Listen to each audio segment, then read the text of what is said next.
Hello and welcome to the JJ and Pud Show. This is October 10th, 2025, recording from the Highland Communities Podcast Studio. And this is just Pud today. No JJ. We have had a heck of a time trying to connect.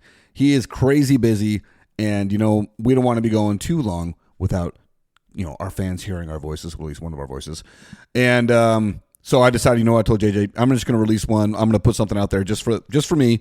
And we'll see how it goes, because it'll be the first time I've done one solo, and it is, I did a dry run earlier, mostly because I made a mistake, and I had to restart the whole thing. It is difficult sitting here talking to yourself and recording it. That is, I said this earlier in my very first, the first time I was ranting by myself. This is honestly what it feels like, is I'm just ranting to myself, because there's nobody coming back at me with anything.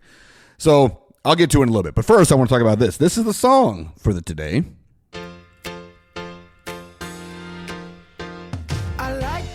A cigarette, but I hate the way it tastes. I strike a pose, and when it glows, my cue to give it away. Woke up with an attitude, and a smile on my face. Win or lose, you get to choose when all the world's a stage. This is Spencer Sutherland. The song is Drama, and I'm telling you, it is awesome. He's got this song, another song called Hater, amazing. There's a couple others in there that are pretty good, but nothing rises to the level of Drama, this song, and Hater. They are fantastic. If you like Freddie Mercury, if you like Queen, if you like rock opera, this is your thing right here. Love it. Couldn't recommend it higher. And it should be noted that a lot of the songs we play on the show, they are recommendations. If we played something we didn't like, we would be psychos. That'd be insane. The only songs we play on here are songs we actually like. And I hope that you enjoy them, and I hope that you go and listen to them and use that as a possible way to say, what other songs out there am I missing? No, just love it. Drama. Love it. Anyway, all right, so the first item on my docket here that I have to talk about with, again, just myself, is how insane social media content influencers are. The level of creativity and, I don't know, I'm going to say ambition, but also just busyness that you have to put in every single day for multiple things to put out on the internet to get all the likes, all the hits, all the views. You are crazy. You got to be a special kind of freak to be able to do that kind of thing. The idea that you have that much information to give to other people out there is crazy. I mean, you look at the people that are like, I think his name's Trey Kennedy, Instagram guy. He's always doing these little 30-second bits, 90-second bits of comedy. It's like, how do you have that many things in your life that you think are all that funny? There's another one, Dude Dad. He's a guy that's out there in Colorado, I think. Same thing. It's like, how do you have this much crap to put out there? And not everything you put out there is going to be a hit. Some of it is. But people that do that constantly are coming up with new little bits to put out. Crazy. Even though we're not like a full 90-minute video, we're only talking about 90 seconds at most. That's still a lot that you got to be putting out there. You still have to be constantly churning, thinking, what's the next thing? And especially if that's your only source of income, that's a lot of work. That is a ton. The reason why you guys only hear us once a week, and I'm saying that with air quotes in the world, by the way, once a week, is because we got other things we got to do. If this was our only job, that sounds terrifying. So for those of you who are out there, social media influencers, who this is your job, first off, you're nuts. Secondly, hats off. Third, you're nuts. Okay. What do you need, buddy? Can we have something to eat? Yeah, I thought you were eating. There's leftover pizza. Get after it. It's almost lunchtime. Just go ahead, eat. Invaders in the studio. Children are coming in. They're not allowed. Okay, if you're hungry, go eat. Go eat. All right. Kicked him out. Hope you guys enjoyed that. Part of being dad. Hey, and then nobody shuts the door. And just walk on out. Okay. All right, so got that out of the way. Social media influencers, you guys are a special kind of freak. This is something that I've thought about for a lot, and I know I'm not the only one out there. And I know this is something that may have come up before, but I wanted to really talk about how stupid the NFL is when it comes to penalties on the defense. Almost every single penalty against the defense results in an automatic first down. I mean, I know it's an offensive league. I know they're trying to juice points. They're trying to make it more exciting. The gameplay is not exciting because everybody plays a cover 2 shell, no big plays anymore. And when they are, that's the only thing you hear about because they are so stinking rare. Quarterbacks are completing north of 70% of their passes because everything is behind the line of scrimmage. Everything's a screen pass. Everything's a quick slant. There is no such thing as actually throwing it downfield. Different rant, different time. But right now, it is crazy to me that if you're a defender playing today's game insanely hard because everybody on the offense is the best athlete you've ever come across, and you as a defender are probably a better athlete because you got to react to what that guy's doing. It's a heck of a lot easier to trick somebody else when you know what you're going to do, but to be on the other side and have to react to what they got to do, incredible. If you accidentally touch him in the head, boom, illegal touching, automatic first down. You hold a guy because he's doing a quick out or quick in, and you just got a hand on him that maybe jerked his shoulder a little bit. Holding, automatic first down. Defensive pass interference, which again, one of those things I feel like is so subjective to whoever's watching it because you think something is an automatic, that's a pass interference, no flag. Some things you're like, dude, there's no way he barely even touched him. That's a flag. And that's the way with a lot of penalties are, but I feel like that one and roughing the passer, dumbest penalties there are. Roughing the passer is the worst. You can't touch a quarterback anymore. The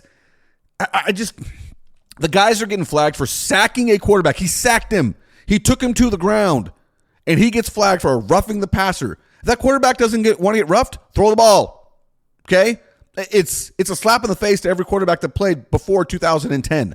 And the guys that are playing now, they run around more than anybody else ever did. So, you know what? If they're not going to protect themselves, why do we got to protect them? I'm not saying I want my quarterback to get hurt. There are some things that we should probably stay away from, but the flags are ridiculous.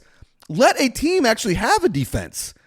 It really kills me, especially when you see, if we want to be fair about this, if a defensive pass interference results in spot foul where it occurred, automatic first down, a offensive pass interference should be more than a negative yardage penalty. It should also be a loss of down. Anytime that the offense does something during the mode of play, it should be a loss of down. Because that's what happens to the defense almost every single time. The defense almost every single time gives up an automatic first down, while the offense, ding 5 yards, go back, 10 yards, go back. But it's still first down. You got 4 more chances. Like, no. If we want to make this actually the point where it's really, really punitive, make it a loss of down. The only one that I can think of that actually gives that is intentional grounding.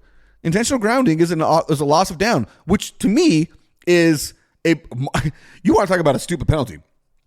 Intentional grounding is a dumb penalty. The quarterback's giving up on the play anyway. He's giving up. Now, sometimes he's throwing the ball away as he's getting sacked. Okay. Well, for the most part, the play has been given up. Okay. And that's the most punitive offensive penalty? Come on. Holding's worse than that. Holding is worse than that. Offensive pass interference, worse than that.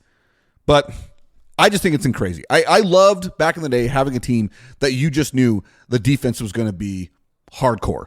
Now, I'm not saying I don't like seeing offensive games. Everybody loves the fireworks. That's why we watch college football, because college football is not defense unless you are Ohio State, Alabama back in the day, some years of Georgia. You get my drift.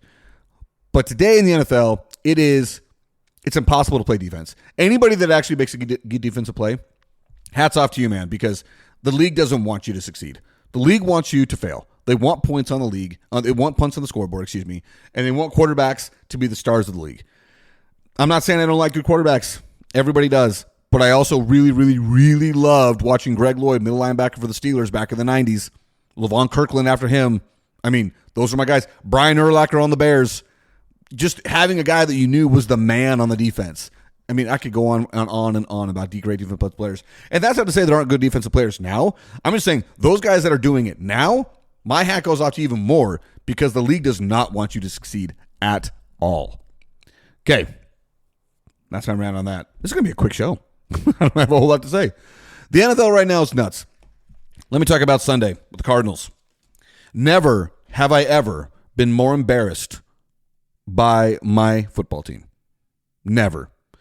And I have watched my team get blown out multiple times. I have seen them give up 50, 60 points in Seattle. I think it was a 56-13 or something like that. Lost to Seattle when Ken Wisenhunt lost his job. I mean, blown out. That wasn't as embarrassing as when the Tennessee Titans, worst team in the league, fall 21-3, and they win the game 22-21. We went into halftime with a lead of 2+ scores, meaning they'd have to score 2 touchdowns, extra point, and a field goal, or and a 2-point conversion, etc. We were winning, dominating. We were dominating that game, and we gave it up. And honestly, the most circus-like way possible. It was unbelievable. First off, there's the interception that turned into a fumble, recovered for a touchdown for the Titans. You could ask yourself, did Keitrell Clark actually intercept the ball? I think he did. But when he came off of the ground, the ball came popping up out of his hands, flown on the ground, and then we kicked it into the end zone for the Titans to fall on top of it. Oh my gosh. That is, okay, that's a freak accident, whatever. That should never happen, but it did. Okay, get him on the next one. And then, Emari Demercado, made the biggest gaffe in football. And somehow this happens every year. This is actually the second time in a week that's happened this season. When you are running, you are on a breakaway for a long, explosive touchdown. How on earth do you ever have it in your brain to let go of the ball before you've reached the back of the end zone? When this happened the first time I remember happening with Deshaun Jackson, my thought was this could never happen again. He is the laughing stock of the league. Everybody's looking at him saying, how dumb is that guy? And yet, it happens multiple times every year in college and in the NFL. The most inexcusable mistake you can make, because it's completely self-inflicted. Nobody else made you do it. If you're a quarterback and you threw a bad pass to a guy that you thought was supposed to be somewhere, there's multiple factors to consider. Did the receiver run the right route? Did the defender just absolutely make the great read? Did the quarterback make a bad read? Did the quarterback make a misaccurate throw? These are not completely self-inflicted. There's multiple factors to consider. When you, a runner with the ball in your hand, are streaking to the end zone alone, and you decide to drop the ball before you cross the line, that's all on you. No one to blame. They have a whole show dedicated about this that just came out. That with whatever Powell. What's that Powell guy's name? My wife's in the studio, by the way. She's like, what's that guy that was in Top Gun Maverick? Is it Chris Powell? Glenn Powell. He just came out with a whole new show on Hulu. Something Powers. And it stems with him losing his career. I haven't seen the show, but the commercials are he lost his job in the pros because a guy dropped the ball before the end zone and became the laughing stock. Like, oh my gosh. And now it gets filmed. Apparently somebody got the camera on Jonathan Gannon when he approached Demercado with this. Demercado. Why am I having a hard time saying that one? And Gannon is fired up, which, by the way, if you ever watch a Cardinals game, Jonathan Gannon, the head coach, never shows any emotion. Most stoic guy in the world. He's there with his hands folded watching the game. Never a reaction, even when we've made the most boneheaded play. This time, he has a reaction. He approaches Emari, and he is fired up, screaming and yelling. He swings his arm, and it looks like he's going to hit Demercado. He makes contact. Nobody around has any reaction. The veteran players holding Demercado, the coaches and around there, nobody has a reaction whatsoever. Nobody says Gannon's out of the line. Gannon the next day or 2 days, whatever it is fined $100,000 for misconduct. Nobody's going to go any further than that. Gannon approached the team the day before the penalty was announced, addressed it, told him, I'm sorry, I lost my cool, blah, blah, blah. But let me tell you this, as a fan of the team, thank you, Jonathan Gannon, for showing that kind of reaction to a boneheaded, completely stupid play that should never happen. If he does not drop the ball, we win the game. We win the game, even though we still made multiple mistakes to lose that game to the worst team in the league. We win that game because now it's 28-6. And even if that interception that turns into a fluke pickup for a recovery in the touchdown, even that happens, okay, now it's 28-13. Are the Titans going to go on for another 2 scores when they were only able to manage 1 more after that? I don't think so. I've actually managed 2 scores after that. My point is, I don't think so. Not a guarantee. I have no problem with Gannon doing that. Now, am I saying that coaches should go and hit their players when they do something stupid? No, I don't. But as a fan, I could not be happier that the coach took such aggressive action because his emotions took over him. Because I'll tell you what, everybody at home watching that game just about threw the receivers, threw the remotes, through their TVs, and probably had to make another $1,000 investment the next day in a new TV. Because there's nobody that looked at that and said, oh, you know what? Mistakes happen. Everybody's looking at that and saying is that guy was far more important. He thought he was celebrating was far more important than scoring the touchdown. Amari, go through the end zone, celebrate at the back end. Celebrate out there. Nobody's going to have a problem with it. In fact, I am the one on the show that advocates for celebration. I want it. I want the showboats. I want the entertainment. I don't want the absolute stupid reaction, the stupid plays. It's unbelievable. It is inexcusable. And if they would have cut him the next day, I'd have been fine with it. The only reason why he didn't get cut is because Gannon hit him or nudged him or whatever they're going to call it, and he had to address it on the next day. And they also have zero running back depth because Trey Benson and Jonathan James Conner, excuse me, why did I say Jonathan?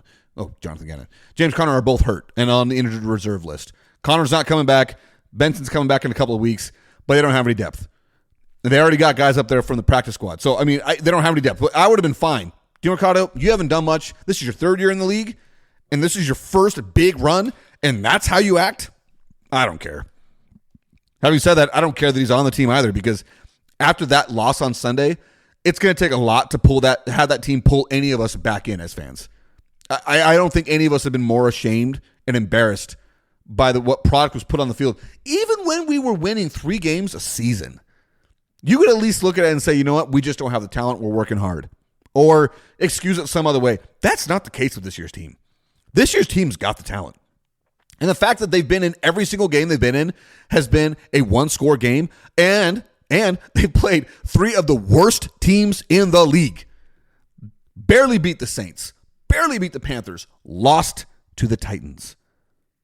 Inexcusable. An absolutely embarrassment. Monty, awesome for it. The GM should be embarrassed by the product he's given out there, and Jonathan Gannon should be embarrassed by the players he's coaching. And I don't know that I can say that there's anything wrong with the jobs either one of them have done. I think Monty's actually done a pretty good job of bringing talent in. I think Jonathan Gannon is the right type of head coach. I like a general manager head coach in the sense that the guy's not a defensive caller or an offensive caller where he calls the plays, even though the most successful head coaches we've had in Arizona are those offensive play calling head coaches. Shout out to you, Bruce Arians. Love you, man.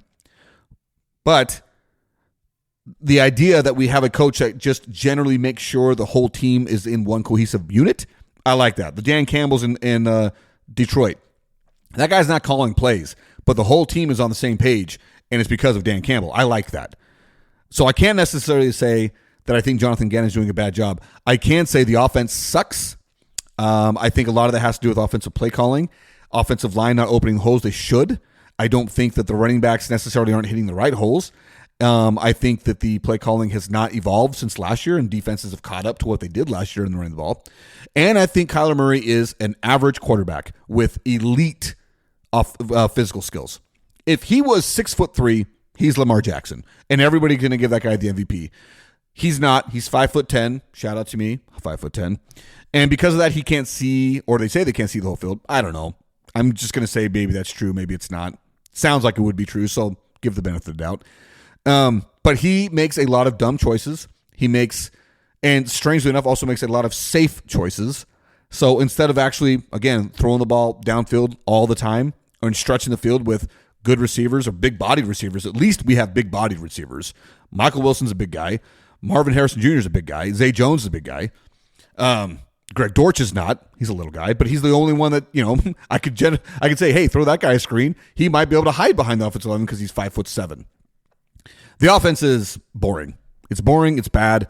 And the defense is good in the first half, terrible in the second half, because then they go into the let them get the 5-yard run. Let them get the 5-yard screen pass. Just don't let them get the big play. And all that ends up dying by 1,000 cuts. And that's what's happened the last 3 straight games. Last 3 straight games, The defense in the second half, specifically the fourth quarter, has fallen apart. Not because they're giving up big plays. It's because they don't stop anything. Everything is a positive play. And so by the end of the game, guess what? We're losing on the last second field goal. 3 straight games we've lost on a field goal as time expired. That's something else, man. I was actually a little bit happy when that happened against the 49ers and the Seahawks, because I look at the 49ers and Seahawks and say those are really good teams. 49ers, especially considering the injuries they've had, they are still amazing doing what they're doing with the roster that they've got. And that's just good coaching, I guess. But when I think about the Seahawks are a much better team than I thought they would be. And I was encouraged by our ability to be in those games all the way up until the last minute. Aside from the fact that we lost, I did say that we weren't giving up. So I was encouraged by that. Why do you keep coming in here, little girl? You're not supposed to. Okay? Go. Scoot. That was funny. I think I talked about all that because of the penalties or however we got onto it. I don't know. All I know is I am absolutely appalled with this last Sunday showing the Cardinals gave. It's inexcusable. And it's to the point now where when I think about the future, I don't even care. Do I even care about watching Sunday's game? Do I want to watch that again? Because I've punished myself for 5 straight weeks watching them play. There's been no pleasure in watching them play. It's been the first quarter of most games have been fun. And then after that, torture. Because you watch us just slowly deteriorate and slowly fall apart. The exact opposite of actually true of the Seattle game, considering the fact that one we started with zero heat. We were as cold as could possibly be. An at-home game, and we had to go furious comeback in the fourth quarter to only lose on a last-second field goal. So, I don't know. This team is... It feels a lot like last year's Phoenix Suns team, where you entered the season with a lot of hope, although I'll say I entered last season's Suns season with far more hope than I did with the Cardinals. The Cardinals was like, hey, maybe we can make the playoffs this year after this 3-year rebuild. And the Suns, it was, hey, you know what? We're talking top 4 seed in the West. Let's go to the Western Conference Finals. And guess what? We didn't even make the play-in. We didn't even make the charity round to get into the playoffs with that roster. So this has just been disappointment after disappointment. And the same goes with the Diamondbacks. Oh, my gosh. Jason's not here, so let me talk. Let me talk about my Diamondbacks. Also, just insane disappointment. The season does have to be couched in the end that we traded off most of our high-end talent at the trade deadline. And so a lot of my feelings were softened by the end of the season because I think, and I don't know this, I remember hearing, I know that the Diamondbacks post-trade deadline had one of the top records in the league. What the number actually was, where they ranked, I don't remember. I remember somebody saying 5th. Maybe that's wrong. Anyway, the point remains, they were like 10 games out of a playoff spot at the trade deadline, and they ended like 2 games out by the end of the season. Big deal. It was a really, really, really big deal because they were in it to the last week. And the team that they were in it with got there, the Reds. Because the Mets, I mean, I have no basis of standing to talk about disappointment on my baseball team when the Mets exist. So you know what? All you Mets fans out there, I have so much respect for you. This also goes for any of you Angels fans out there. Any of you fans who are the little brother fans, Angels to the Dodgers, Mets to the Yankees, mad respect to you because you have another team in your city that wins and you reject them. So you know what? Truly, mad respect to you Angels fans and mad respect to you Mets fans. But you Mets fans, my heartache does not compute to what you guys are dealing with, considering you had the highest payroll in baseball and you missed the playoffs. That's something else. That is something else. Diamondbacks had the highest payroll in their history, and we missed the playoffs. But that's not the highest payroll in baseball. That's the highest in our history. But having said that, I will say coming into the season, I thought we had World Series level talent. We had an amazing, what on paper should have been an amazing starting rotation. Zach Gallen proceeded to have the worst year of his career. Pre-trade deadline, because post-trade deadline, he had an ERA like under 3. He was good after the trade deadline. I don't know what the problem was before, but after, he was good. He was very, very good. He had a couple stinkers in there, specifically the last one against San Diego. But for the most part, he was very good. Merrill Kelly was steady. Steady Eddie, baby. That guy, every single game, you knew what he was going to do. He's going to give you 5-6 innings. He's going to be 2 or 3 earned runs, possibly get to the 7th, most likely not. But that guy, love him. Come back, Merrill. We want you back. We traded him to the Rangers, who ended, I think, with the worst record or the same record as us. And the Rangers were in it, and they didn't make the playoffs. But come back, Merrill. Come back home. He actually is a homeboy, so he's from Phoenix. So it might not be too hard of a sell, especially when he said after he got traded, he would definitely consider coming back. I would take him back immediately. So we had him. Corbin Burns, the big free agent signing of the last offseason.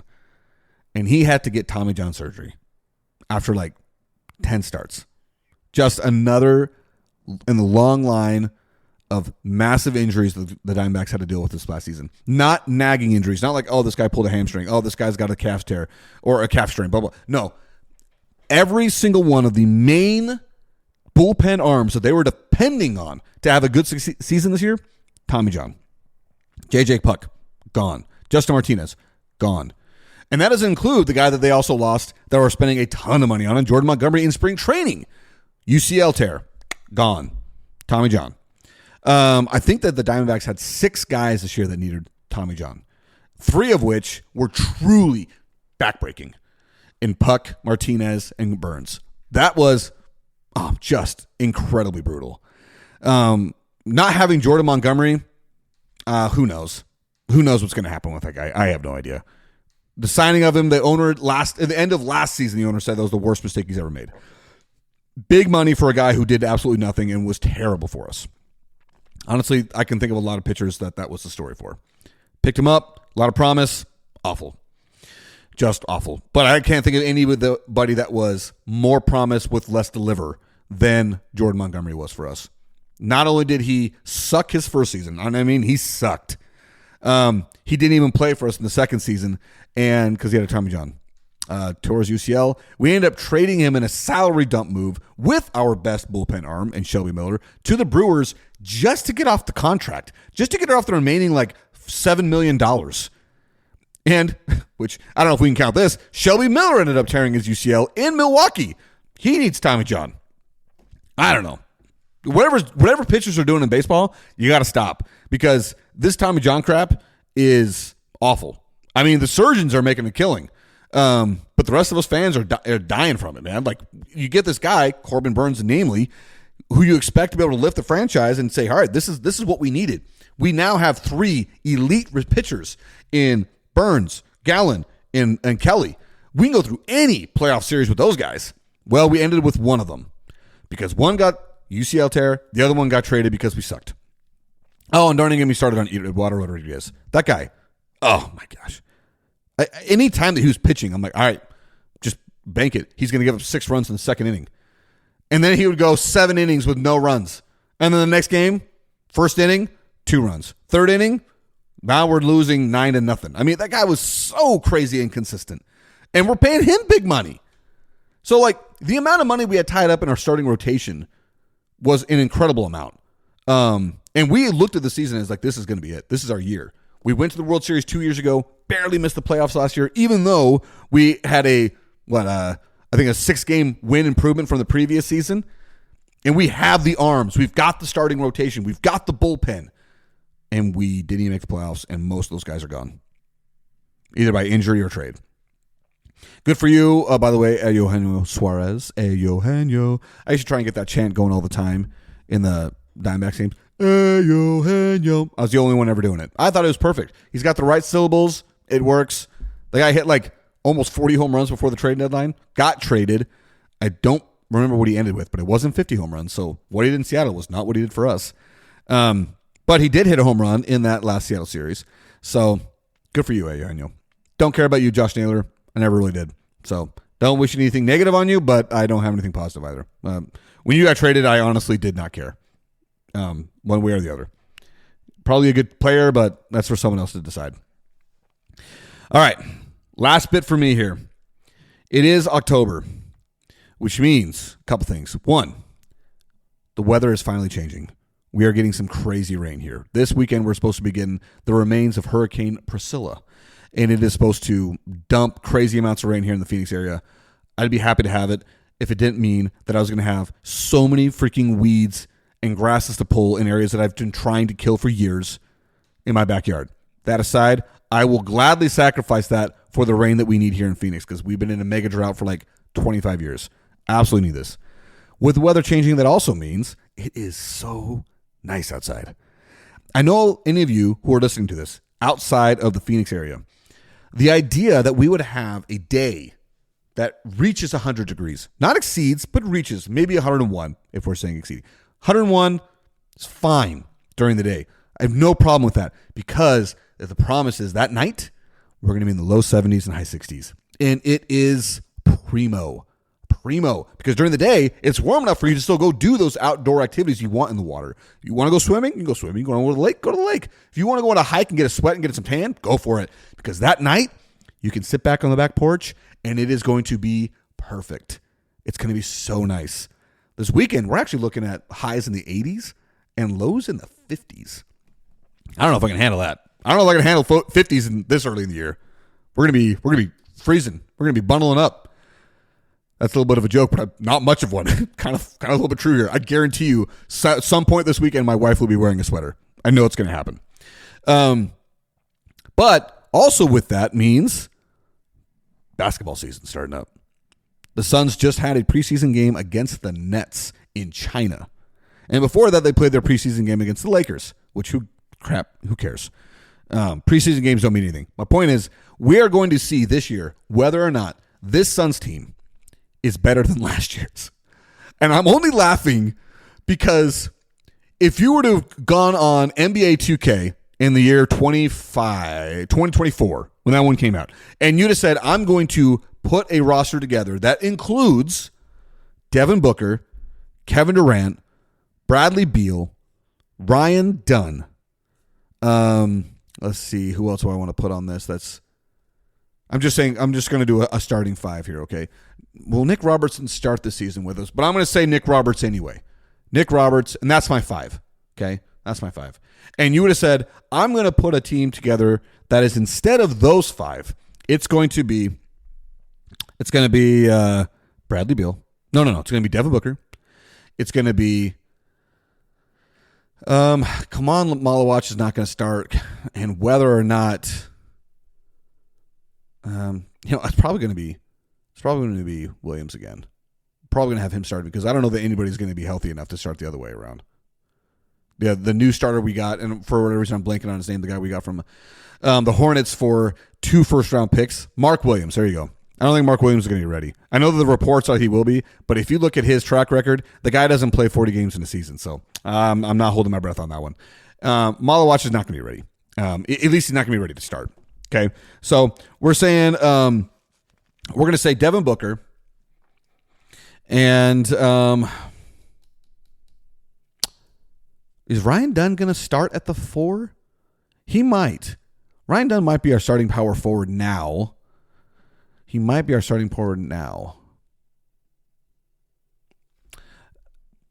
Mark Williams is going to start. It's going to be Nick Richards again. And from what I understand, we're not even going to have, and now I can't remember his name. I am blanking on some names right here. Maybe it's because they're new guys. The new shooting guard. Again, shooting guard. We have another shooting guard. Not a point guard. We have another shooting guard. So we're pushing Devin Booker back to the point guard, and we're going to bring in this guy to play shooting guard alongside Devin Booker, who, by the way, Devin Booker is a far better shooting guard. And he's a competent point guard. I wouldn't say that he's going to be a first-team NBA, second, third, or even all-star point guard, but he is a competent point guard. We're going to have this other guy. Came from Houston in the Kevin Durant trade. And I know some of you listening out there are screaming his name at the radio right now.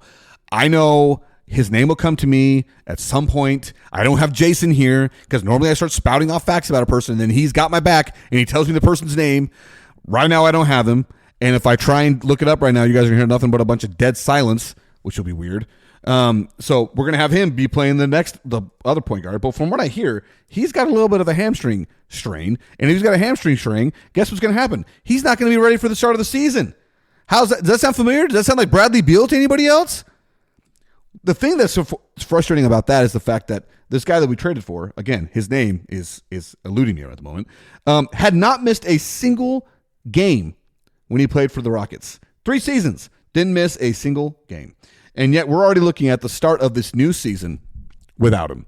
Can you believe that? I mean, that is that's something else. That is something else. So, and then we're at the 3, another guy who is like, he's a known tool. That's what he is. He is an agitator. He is who, I guess he's a player like you're going to fall in love with the guy if he ends up on your team just because he's on your team and you like the fact that he gets under people's skin. By the way, Jalen Green is finally here. But Dylan Brooks is going to be he's going to be the 3. He's going to be the small forward. And I am still not ready to accept that as fact. I'm still not ready to say that's our guy. I mean, I might be persuaded, but I still am not a huge Grayson Allen fan. And he's been with the team now going on 3 years. I don't know. I'm looking at this team and saying, how is it that this team, this Devin Booker, Jalen Green, Dylan Brooks, Ryan Dunn, and Nick Richards starting 5, how is that going to be better than Devin Booker, Kevin Durant, Bradley Beal, Ryan Dunn, Nick Richards? I mean, we subbed out Bradley Beal for Jalen Green. Someone can tell me that's going to be a better move. You know, honestly, I'll hear it. I'll hear it because the fact that Jalen Green actually plays. Now, I made the whole thing right now about how he might not be starting the season, but it's hard to believe that he's going to go on a Bradley Beal level playing availability because nobody does. Bradley Beal's already hurt for the Clippers, by the way, just so you guys know that. He's already hurt not playing for the Clippers in the preseason. Guarantee that guy's not going to play 50 games this season. Don't bet it, by the way. Sports betting's terrible. Don't take that guarantee for anything more than what it's worth. How is it to say that those guys that starting line is better? Because Dylan Brooks is not better than Kevin Durant. He's not in any universe. The only thing you could tell me that Dylan Brooks is better at is he's better at playing harder. And Kevin Durant is just purely a better player. And that's what we've been sold about this team coming forward, is that it's going to be a hard playing team, which last year's team did not play hard. And so if that's the case, if we are going to have a hard playing team, that is something that I can get on board with. I can say, all right, you know what? Maybe we're only going to win another, what did we win? 36 games last year? 35 games? If we're going to win the same amount, then that's a massive indictment on last year's team. Even more so than everything else we already saw. If this year's team is better than last year's in the win-loss total, last year's team is a complete embarrassment. Almost on the level of what the Cardinals put together on last Sunday. All right, guys, that's it. I got nothing else I wanted to say. I am not going to say I'm hopeful for the Suns' coming season. I am saying that I am willing to be convinced that at least a hard-playing team is fun. I'm willing to be convinced of that, with no hopes that we're actually going to get out of this hole because we have no assets. Our first-round draft pick trade availability is gone, completely lost to the wind. And so we are this roster for a while now at least. And we'll see how that happens. All right. Since I don't have Jason here to help me out, I'm just going to have to say it all myself. I'm going to say, don't breathe, breed.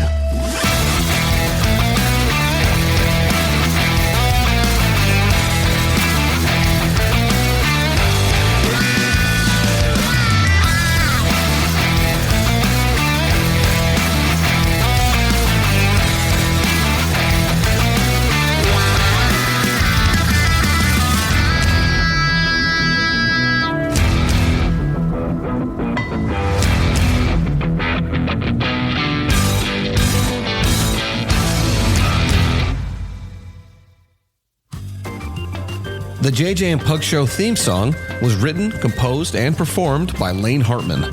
Special thanks to Highland Communities for all the support given to our show.